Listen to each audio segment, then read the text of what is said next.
Hi there, I'm Dan from EPX Technical Services. I'm here to talk about cybersecurity training for your employees. So, if you haven't already considered it, do it. That's the simple message at the start of everything. If you haven't done cybersecurity training in-house, you definitely should. Most cyber attacks have nothing to do with how well your antivirus software has been installed or what best practices you've followed when building your network. Most breaches are because someone clicks on something they shouldn't. So what is included in good cybersecurity training? Firstly, the training should be consistent and uniform across the company.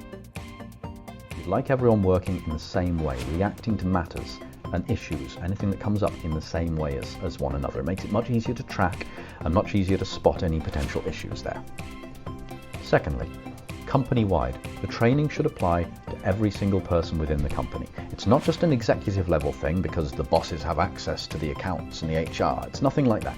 Everyone.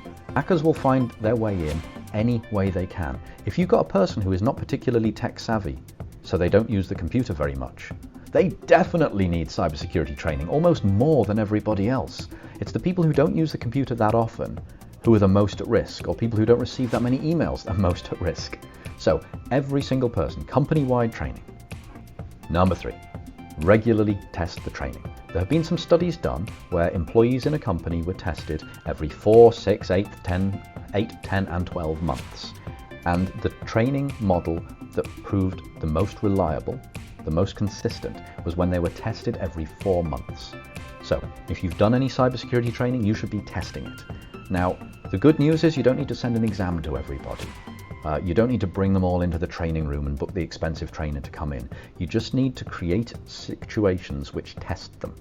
So, lovely example, one of the things we use with our customers, we send out phishing attacks, fake phishing attacks, to our customers. And if they fall for it and click on the link, they have to watch a mandatory training video. Also, it notifies the managers.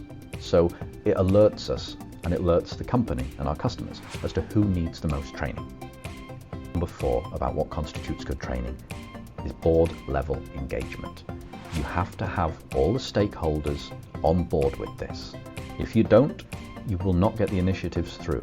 You have to have everybody engaged with the process. It is critically important that when a person isn't happy that they've had to do a training course and they complain to their manager, you need the manager to be explaining the importance of it. You need the directors to explain the importance of it. You need everyone to be on the same page as to how this will affect your organization. Number 5, the final one, it has to be human.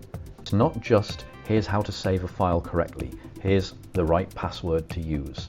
The users have to be educated as to why they are a potential attack vector for the hackers. The hackers will try and break in using an insecure firewall at 3 o'clock in the morning. Of course they will. But they're far more likely to phone up and pretend to be a tech support agent and ask if they can remote onto your system. So it has to be human training with some real life examples. So that's our list.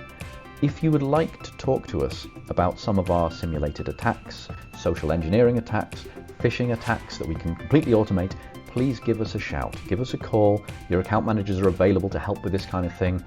And if you don't want to do it, just ask us questions if you're nervous about anything. Always happy to help. Thank you.